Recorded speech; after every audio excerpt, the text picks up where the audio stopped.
Man, where is that Super Nintendo? It's been 2 weeks and I can't find it anywhere. Alright, I've really got to buckle down and look.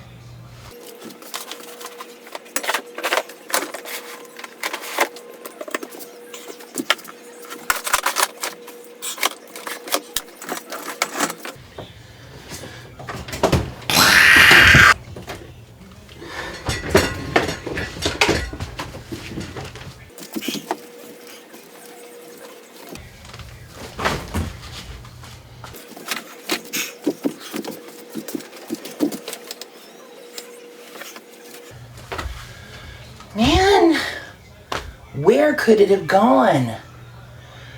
I guess I'll go check the kitchen. I mean, I can't really think of a reason that it would be there, but I am thirsty.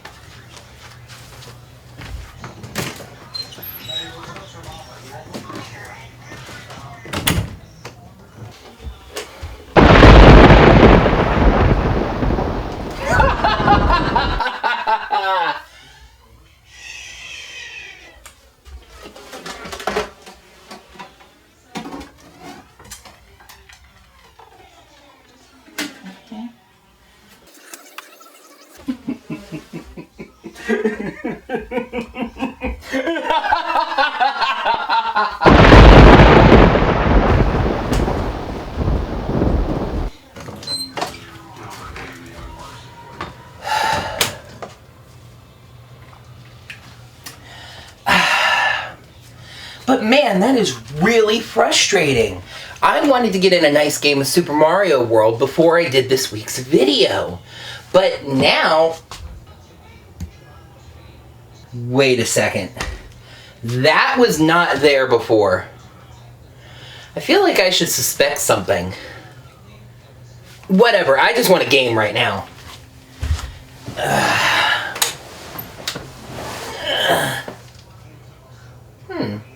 That's weird.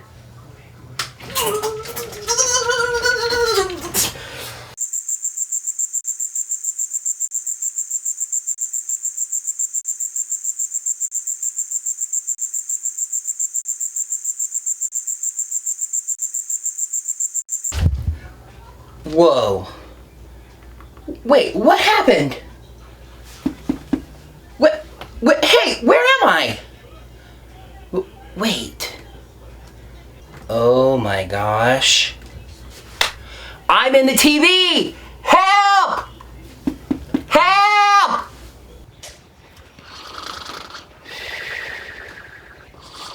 Huh? What's all the racket? Sean? Sean? Oh, I guess he's not here. He just left the TV on. No, Kaizoku, this is me in the TV. Come help. Whoa! What happened?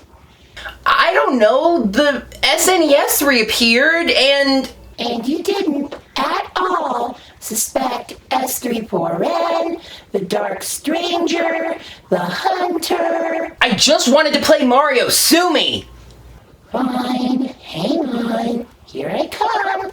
Nyah.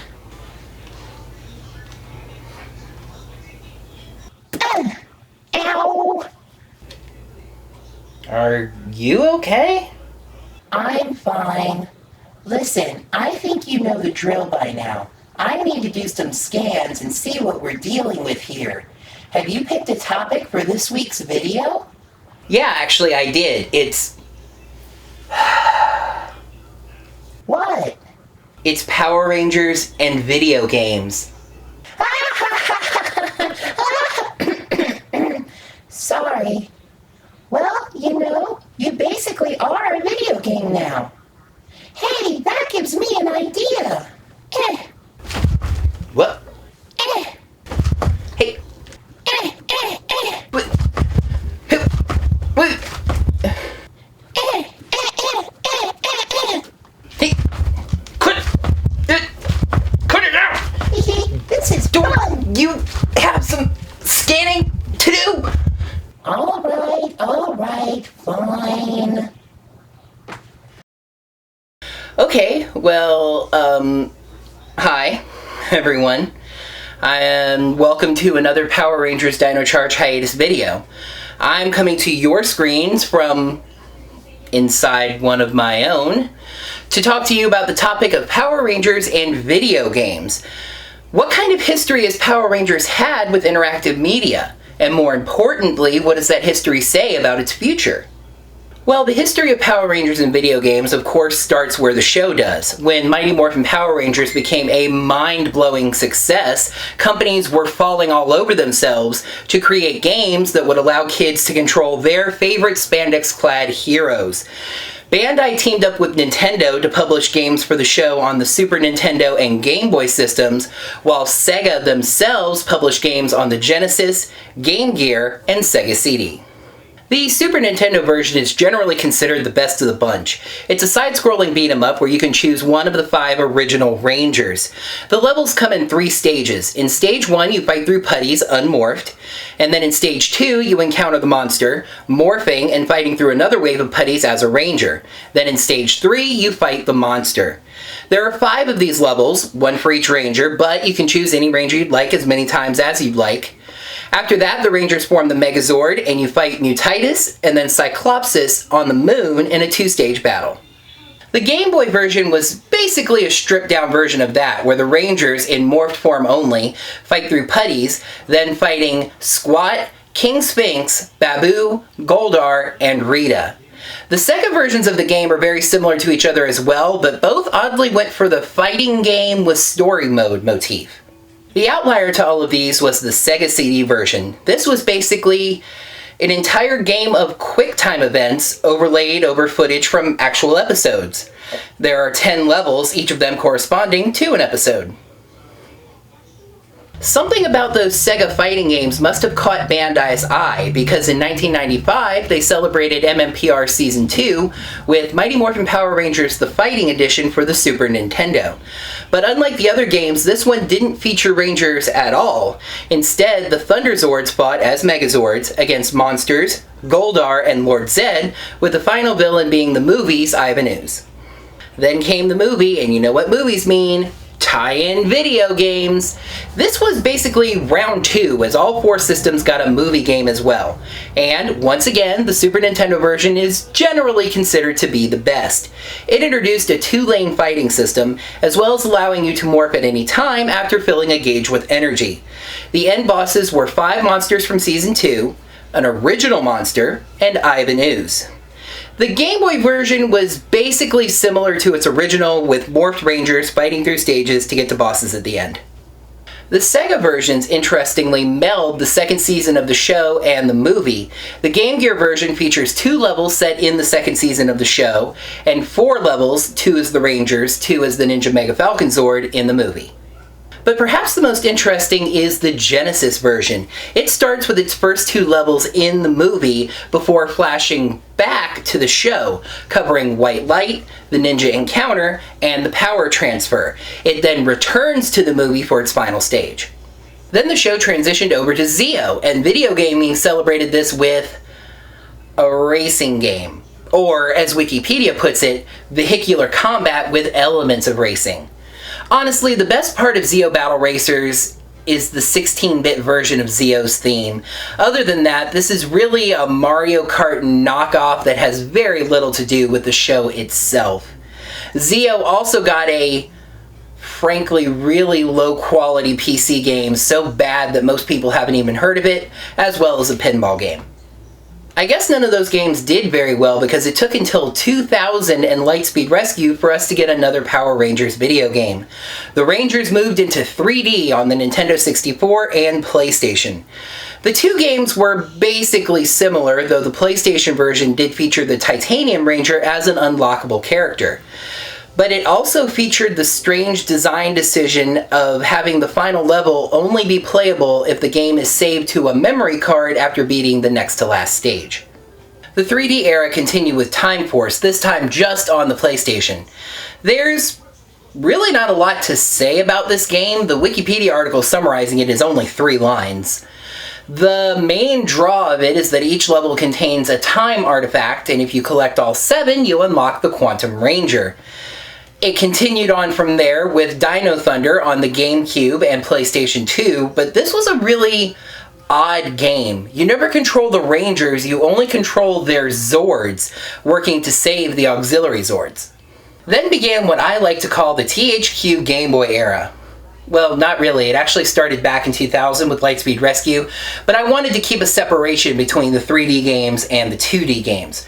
From 2000 to 2005, THQ published portable versions of Power Rangers games on Nintendo systems: Game Boy, Game Boy Color, and Game Boy Advance. As the technology improved, the games looked better and better, but they were all basically the same, side-scrolling beat-em-ups where you fight through the stages and there are minor variations between each Ranger.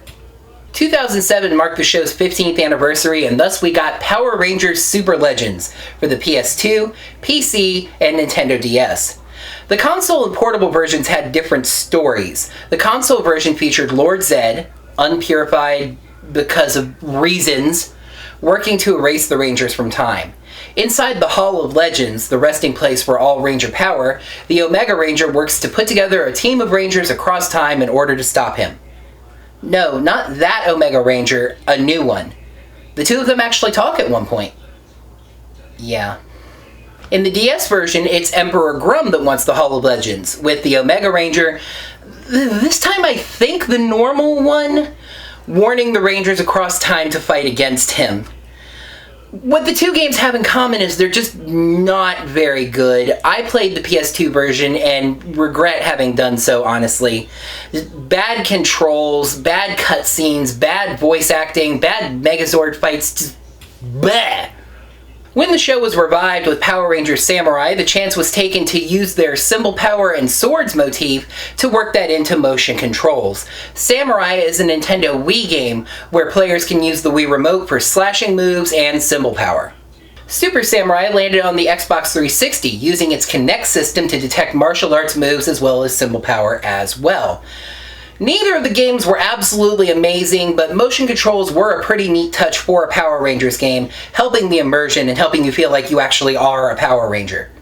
The Megaforce series returned to the portable situation.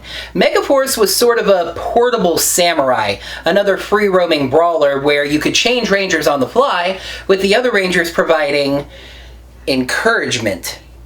Yes, seriously. It also allowed you to scan cards from the Power Rangers action card game.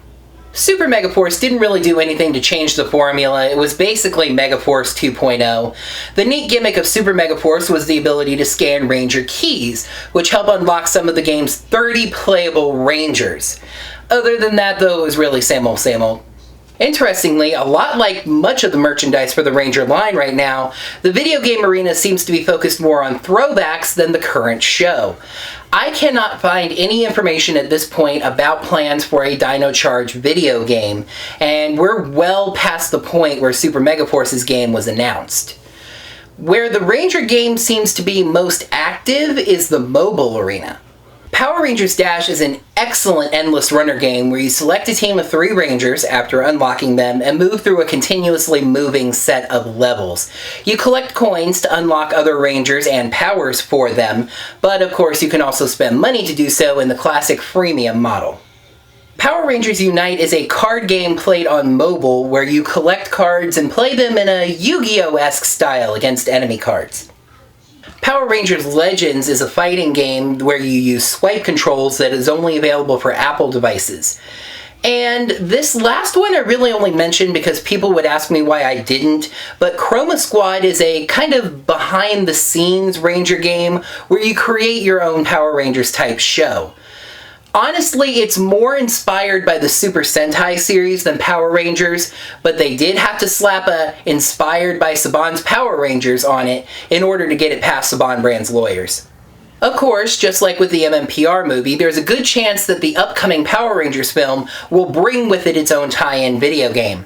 Now, tie-in movie games have a reputation for not being all that great, and the overall quality of Power Rangers video games lately honestly hasn't been that good. So, how can this potential upcoming video game break both of those trends? Well, there's 2 different ways I can see this going.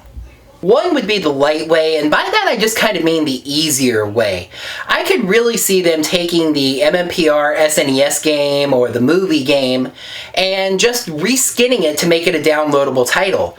And I think that would totally work. That could be a lot of fun. Update the graphics a little bit, insert the new actors obviously, but I think that could be a great way to draw attention to this film. So the other way would not be the dark way, it would be the heavy way.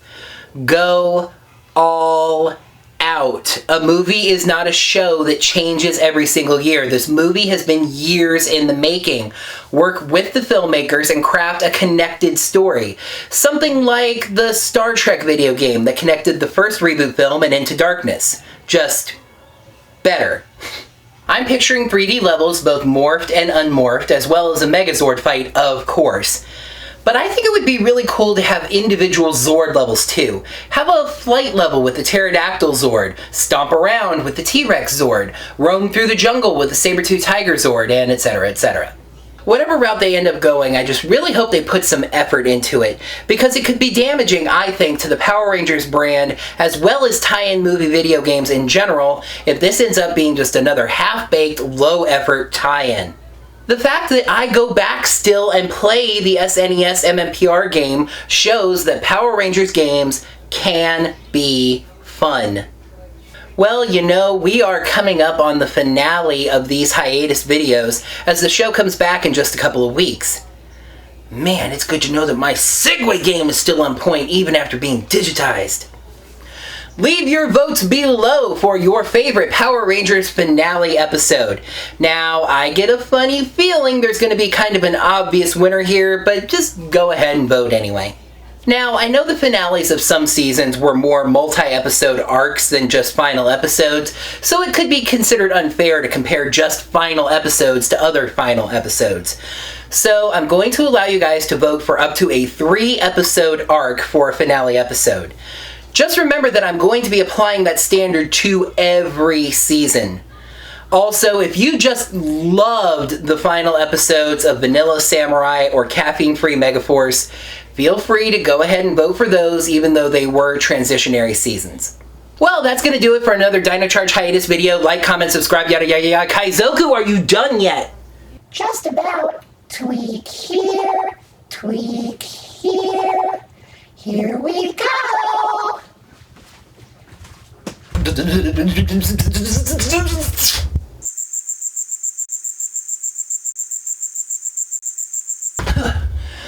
Oh my gosh, I am back. Flesh and bone, not just light and data. Kaizoku, thanks. Kaizoku? What? Tell me I can still play games on that thing. Huh? What? No, I should play games just fine. It's just... What? It seems like something's been left behind. You passed through this hardware twice. There's something like an echo. Maybe an intelligence. Is it dangerous? Oh, no. In fact, I think it might be helpful. Let me do some more research and I'll get back to you. In the meantime, maybe stick to Mario Kart 64 for now? Alright, fine. Oh, yeah, guys, thank you so much for watching another Dino Charge hiatus video. Make sure to like the video by clicking that like button right down below. Leave some comments with what you thought about this episode, as well as your votes for your favorite Power Rangers finale. And subscribe to this channel to see videos on Power Rangers every Monday. I do apologize things were late this week, life kind of got in the way, but I did get the video up, so yay! Once again, thank you so much for watching, and until next time, may the power protect you. Hey there guys, Kaizoku here with a little reminder. Sean said he got a lot of comments on this week's video wondering where it was.